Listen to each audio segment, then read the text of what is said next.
안녕하세요. 딸 같은 며느리 타령하시는 시어머니한테 질려서 이혼을 결심한 30대 여성입니다. 결혼한 지 올해로 3년 차였고 이제 슬슬 아이를 가져볼까 하는 시기였는데 이렇게 이혼을 하게 된 게 참으로 씁쓸하네요. 사실 시어머니만 아니었다면 남편과의 사이는 나쁘지 않았기 때문에 이혼까지 하는 일은 없었을 것 같기도 하거든요. 아무튼 결혼은 남편하고 둘만 잘 살아서 되는 일이 아니라는 거 이번 기회를 통해서 뼈저리게 배웠습니다. 남편하고는 친구 소개로 만나 2년의 연애 끝에 결혼했어요. 남편이나 저나 회사를 다니는 평범한 직장인이었는데 다만 차이가 있다면 남편은 9시까지 출근해 6시에 말 그대로 칼퇴를 하는 비교적 널널한 회사를 다니고 있었고요. 저는 출장도 다니고 필요하면 토요일에도 나가야 하는 그런 회사를 다니고 있었죠. 그래도 위로가 된다고 해야 할지 덕분에 돈은 제가 더 많이 벌었습니다. 2배까지는 아니어도 확연한 차이가 날 만큼요. 물론 연애하는 동안 이게 문제가 되지는 않았어요. 오히려 남편은 제가 능력 있어 좋다며 부러워하기도 했고 동시에 자랑스러워하는 눈치였달까요. 그리고 저는 저대로 이런 저를 상대로 자격지심 같은 거 없이 인정해주는 남편이 좋았네요. 그래서 별탈 없이 연애하다 부부의 영까지 맺게 되었고요. 결혼할 때 양가에서 특별히 받은 건 없습니다. 일단 양가 형편이 어렵고 그런 이유 때문은 아니었고요. 남편도 저도 적은 나이가 아니다 보니 어느 정도 모은 돈도 있었고 그래서 양가에 굳이 손을 벌려야 할 필요성을 못 느꼈어요. 그리고 마음 한편으로는 세상에 공짜 없다잖아요. 누군가에게 뭔가를 받는다는 건 그만큼 저도 뭔가를 돌려줘야 한다는 의미인데 어디서부터 어떻게 풀어나가야 할지 모르겠지만 결혼 이야기가 오가기 시작하면서 남편이 하도 졸라서 시댁에 몇 번 찾아간 적이 있어요. 어머님 아버님 생신과 가족 모임 같은 자리 말이죠. 그리고 그때마다 어머님 아버님은 당신들이 딸이 없어 그렇다며 제가 이제 당신들 딸이나 마찬가지니 어쩐 이야기 일쑤셨거든요. 그런데 대화를 나누다 보면 어머님도 아버님도 도대체 딸을 어떤 존재로 생각하고 계신 걸까 싶을 때가 한두 번이 아니었습니다. 어머님 생신 때였어요. 어머님 아버님을 3번째 만나는 날이기도 했죠. 남편이 본가로 가서 인사만 드리고 오자고 하도 성화길래 내키진 않았지만 이른 아침부터 시댁으로 향했습니다. 빈손으로 갈 수가 없으니 시댁 근처 빵집에서 케이크도 하나 샀고요. 그리고 시댁에 도착했는데 어머님 아버님이 하시는 말씀이 의아했습니다. 남편과 저를 번갈아 보시더니 장 안 봐왔냐고 하셨거든요. 그런데 제 입장에선 어머님 생신이라고 초대를 받아서 온 건데 무슨 장을 안 봐왔냐는 건지 싶어서 남편을 쳐다봤어요. 그런데 남편도 영문을 모르겠단 표정으로 똑같이 절 한번 보고는 어머님더러 무슨 말씀을 하시는 거냐 묻더라고요. 그러자 어머님이 뭔가 말씀을 하시려다가 멈칫하시더니 아니다 됐다 하시고는 그럼 점심은 나가서 먹자 그러시대요. 그런데 아무리 생각해봐도 저는 잘못한 게 없는데 분위기 돌아가는 게 꼭 마치 제가 뭘 실수한 것처럼 되게 신경이 쓰이는 거예요.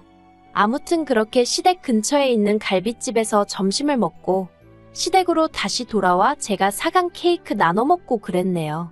그런데 1년 뒤 저희가 정식으로 부부가 되고 처음 돌아온 어머님의 생신이었습니다. 생신날이 수요일이었는데 저나 남편이나 직장 생활을 하니 평일에 시댁을 간다거나 하기는 어려운 상황이었죠. 그래서 남편더러 주말에 내려가서 외식하고 오자고 하니 좋다고 하더라고요. 그런데 그 얘기를 나누고 이틀 뒤인가 어머님한테 연락이 왔습니다. 하시는 말씀이 수요일에 그러면 휴가를 내는 거니 하고 물어보시더라고요. 그래서 제가 휴가를 왜 내냐고 하니까 당신 생일인데 생일상 안 차릴 거냐고 퇴근하고 와서 차릴 수 있겠냐는 거예요. 그래서 생신상을 차려야 하냐고 되물었어요. 그랬더니 원래 딸 있는 집들은 다 딸들이 지부모 생일상 차려주고 그러잖니? 하고 말씀하시대요. 글쎄요. 저도 한두 번 해드린 적은 있지만 사회생활하면서 바빠진 이후로는 그렇게까진 못 해드렸거든요. 오히려 해드릴까 해도 친정부모님이 피곤한데 못하러 하냐며 나가서 맛있는 거나 먹자 하시는 편이셨죠. 그래서 제가 웃으며 어머님더러 그런 딸들도 있고 아닌 딸들도 있겠죠. 근데 전 아니에요. 그리고 휴가도 못 내고요 했습니다. 그랬더니 어머님이 너무 서운하다 하시대요. 당신은 저를 딸처럼 생각하는데 저는 당신을 그렇게 여기지 않는 것 같다면서 황당해서 말도 안 나오더라고요. 하지만 그때는 결혼한 첫 해기도 했고 저도 어쨌든 나름 내공이 없었다고 해야 할지 그래서 일단 죄송하다고 했습니다. 뭐가 죄송했는지 기억도 안 나요. 하지만 어머님은 이미 마음이 상하셨는지 됐다 하시며 전화를 뚝 끊어버리시대요. 그리고 어머님 생신 당일 전화드리고 계좌로 용돈 보내드리고 그랬어요. 축하는 주말에 내려가서 해드릴게요 했고요. 그런데 그날 저녁 남편하고 같이 있는데 어머님한테 전화가 걸려왔습니다. 어머님이 어찌나 크게 말씀을 하시는지 스피커폰도 아닌데 남편 핸드폰 너머로 어머님 목소리가 쩌렁쩌렁 울리더군요.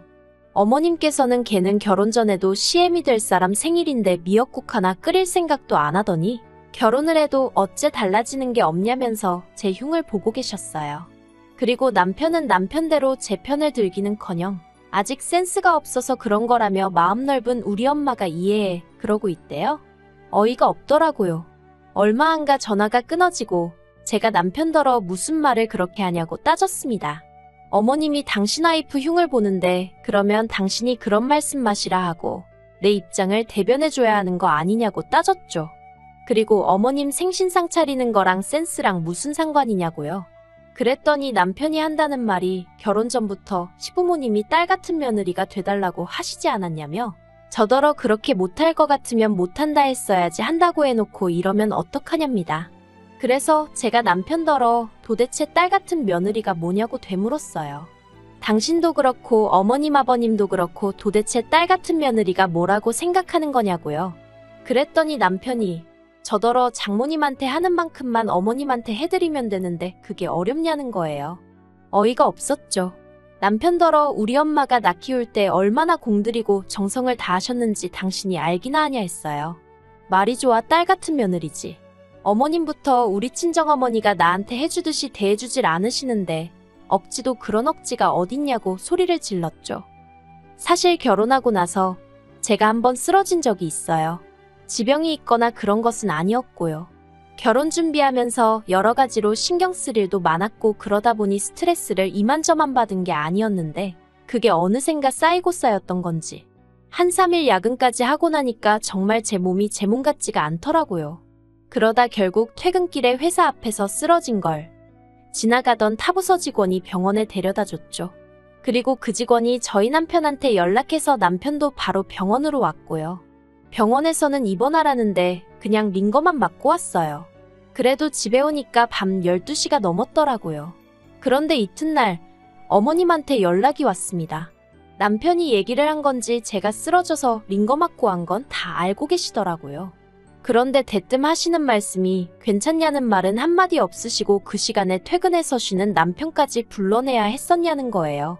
그리고는 저더러 가뜩이나 걸핏하면 회사 일 핑계로 남편 저녁 안 차려주고 하는 거 그간 마음에 안 드셨다며 왜 그렇게까지 일을 하냐고 이참에 관두라는 식으로 말씀을 하시대요. 그냥 그때 마음이 좀 차게 식었다고 해야 할지 서운하기도 하고 그렇더라고요. 그래놓고는 걸핏하면 딸 같은 며느리 타령이시니 그게 솔직히 제 귀에 들어올 리가 없었죠. 아무튼 그런 일련의 사건들이 있으므로 시부모님과는 가깝고도 먼 사이처럼 그럭저럭 지내오고 있었습니다. 남편이 저를 대변해 줄 거라는 일말의 기대랄지 희망이랄지 그런 것도 어느 정도 내려놓은 상태였죠. 그런데 2주 전이었습니다. 어머님이 목욕탕에 가셨다가 넘어지셨다고요. 그리고 그 상황에서도 제 탓을 하시는데 어이가 없었습니다. 남들은 다 딸아니면 며느리랑 오는데 저는 생전 당신더러 목욕탕 같이 가자 소리 한 번을 안 한다며 그날도 당신이 정말 남들 보기 창피한데 하도 갑갑해서 혼자 가셨다나요? 그리고 그렇게 가신 목욕탕에서 넘어지셨으니 그게 결국 제 탓이란 거였죠. 황당하고 억울한데 그렇다고 아픈 어머님하고 시시비비를 가릴 수도 없어서 일단은 그냥 죄송하다 했습니다. 하지만 진짜 문제는 그 이후였어요. 어머님께서 고관절 수술을 하게 되셨는데 병원에서 한 달 정도는 입원을 해야 한다더군요. 그리고 퇴원한 이후로도 한동안은 목발 보행을 하셔야 한다고요. 그 얘기를 듣자마자 제가 한 생각은 많이 불편하고 힘드시겠구나였습니다. 하지만 여기까지였지. 제가 뭘 더 해드릴 상황도 아니었기에 다른 생각은 솔직히 하지 못했어요. 그런데 이번 얘기가 나오니까 남편이 저더러 그러면 어머님 병간호를 제가 좀 해드리면 안 되냐는 거예요. 황당했죠. 간병인 쓰면 되는 걸 왜 나한테 부담을 주나 싶은 게 순간 짜증도 났고요. 하지만 짜증은 눌러 참고 그건 좀 힘들 것 같으니 간병인 쓰자고 했어요. 듣자 하니 어머님 앞으로 보험도 있고 그래서 간병인 비용이 감당 못할 정도도 아니었거든요. 하지만 남편은 어떻게 어머님을 남의 손에 맡기냐면서 저더러 요새 뉴스도 안 보냐고 타박만 하는 거예요. 그리고는 한다는 소리가 장모님이 이렇게 다치셨어도 제가 간병인 쓰자고 했겠냐입니다. 솔직히 이때는 기도 안 차더라고요. 일단 친정어머니가 이렇게 다치셨으면 저는 제 어머니니까 당연히 제가 하려고 들지 남편한테 병간호를 부탁한다는 건 아예 생각 자체를 안 했을 테니까요. 그래서 저는 남편에게 이 생각을 그대로 전했어요. 남의 손에 맡기기 싫으면 당신이 직접 병간호 해드리라고요. 그랬더니 남편이 병간호 같은 건 여자가 하는 일이라는 헛소리를 하면서 자기는 남자라서 병간호는 못한다는 거예요. 아니, 자기 엄마 병간호 하는데 남자 여자를 왜 따지나? 웃기지도 않더라니까요. 하지만 남편은 계속해서 저더러 이참에 휴직하고 어머님 좀 봐달라며 저를 졸랐습니다. 이참에 딸 같은 며느리도 되어드리면 점수도 따고 좋을 것 같다면서요. 정말이지 지긋지긋한 그놈의 딸 같은 며느리. 제가 남편더러 됐다고 그만 좀 하라고 했어요. 그리고는 어차피 내가 당신보다 월급도 더 많이 받으니까 내가 생활비 벌어올 테니 당신이 휴직하고 어머님 병간호 하라 했네요. 그리고 솔직히 이 정도면 저는 남편이 저한테 고마워할 줄 알았거든요. 그런데 남편이 싫답니다. 아니, 간병인도 싫고 자기가 하기도 싫으니 저더러 하라는 건 솔직히 몸으로 고생하는 일은 제가 다 하고 생색은 자기가 내겠다는 말로밖에 안 들리더라고요.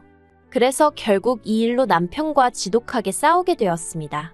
처음에는 좋게 설명도 해보고 어르고 달래도 봤는데 병간호는 며느리 몫이라는 그리고 어머님한테 친정어머니한테 해드리듯 해달라는 그 이상한 남편의 사고방식이 도통 변할 기미가 안 보이더라고요. 그래서 결국 제 입에서 이혼하자 소리가 나갔습니다. 그랬더니 남편도 한다는 말이 저처럼 이기적이고 정없는 사람하고는 같이 못 살겠다면서 그러자는 거예요. 그런데 엊그제 남편이 갑자기 마음이 바뀌었다면서 이혼은 못 해주겠답니다. 며느리가 시어머니 병간호를 하기 싫어서 이혼을 한다는 게 말이 되냐면서 자기는 이혼 안 해준다는 거예요. 그리고는 기껏 한다는 말이 솔직히 어머님이 그러시더래요. 옆병상에도 어머님하고 비슷한 연배의 여자분이 입원해 계셨는데 그분한테 젊은 여자가 하나 딱 붙어서 그렇게 밤낮으로 헌신적이더랍니다. 그래서 딸이냐고 물어보니 며느리라고 하더라며 그게 그렇게 부러우셨다나요? 그리고 그 이야기를 어머님이 남편한테 하시면서 당신이 뭘 그렇게 며느리인 저한테 잘못했길래 걔는 그렇게 철벽을 치냐 선을 긋냐 서운하다 하시더래요. 그리고 아들 입장에서 남편은 뭐 죄송스러워서 할 말이 없었다나요? 제가 여기까지 듣고 그랬어요. 도대체 뭐가 죄송하다는 거냐? 살갑지 않은 여자를 며느리로 데려와서 죄송하단 소리였냐 뭐냐? 그러니까 남편이 저더러 따지지 말라면서 말을 이어가기를 정말 휴직하고 간병하라 할 생각은 없었는데 제가 너무 단호하게 안 하겠다 하니까 그 고집을 꺾어놓고 싶었다나요? 그리고 솔직히 제가 말이라도 그래 내가 할게 해줬으면 했답니다. 그러면 뭐 평생 저를 떠받들고 살 생각이었다나 어쨌다나 하는데 남편의 변명이라고 해야 할지 정말 듣고 있는데 구질구질하고 짜증나대요. 어쨌든 저를 떠봤다는 사실도 마음에 안 들고 애시당초 이혼을 안 할 거면 처음에 제가 이혼 얘기 꺼냈을 때 이혼은 안 한다고 딱 자르던가 그때는 지도 그러자고 이혼하자고 같이 난리더니 이제 와서 왜 마음이 바뀌었나 싶은 게 찝찝하기도 하고 생각이 복잡했어요. 하지만 저는 결국 이혼하기로 마음을 굳혔습니다. 그건 바로 이틀 전 남편 앞으로 온 어머님의 문자를 우연히 제가 보게 되었거든요. 그리고 그 내용은 가관도 아니었습니다. 물론 제가 어머님이 그토록 원하시던 딸 같은 며느리가 되어드리지는 못했지만 그래도 남들 하는 만큼의 며느리돌이는 해왔거든요. 시부모님이 가지고 계시던 카드빚도 남편과 함께 갚아드리는 중이었고요. 그런데 남편에게 문자로 제 욕을 얼마나 하시던지 심지어 저를 걸레에다 비유하고 계셨습니다. 그리고는 그뿐만 아니라 저를 이따위로 키운 부모가 문제라며 저희 친정부모님한테도 온갖 쌍욕을 퍼붓고 계셨는데 더 충격적이었던 건 그 문자를 받은 남편이 자기가 조만간 기회를 봐서 제 버르장머리를 고쳐놓겠다는 답장을 보냈더라고요. 그리고는 저희 친정부모님한테도 자기가 조만간 기회를 봐서 한번 들이받을 거라면서 그 문자를 보고 나니까 소름 돋기치고 이딴 계획이 있어서 이혼을 안 하겠다고 태도를 바꾼 건가 싶고 정말 손발이 부들부들 떨리더라니까요. 그래서 일단은 그 모든 문자들을 제 핸드폰으로 옮겼어요. 이건 이제 제 이혼의 증거가 되어 남편에게 부메랑으로 돌아가겠죠.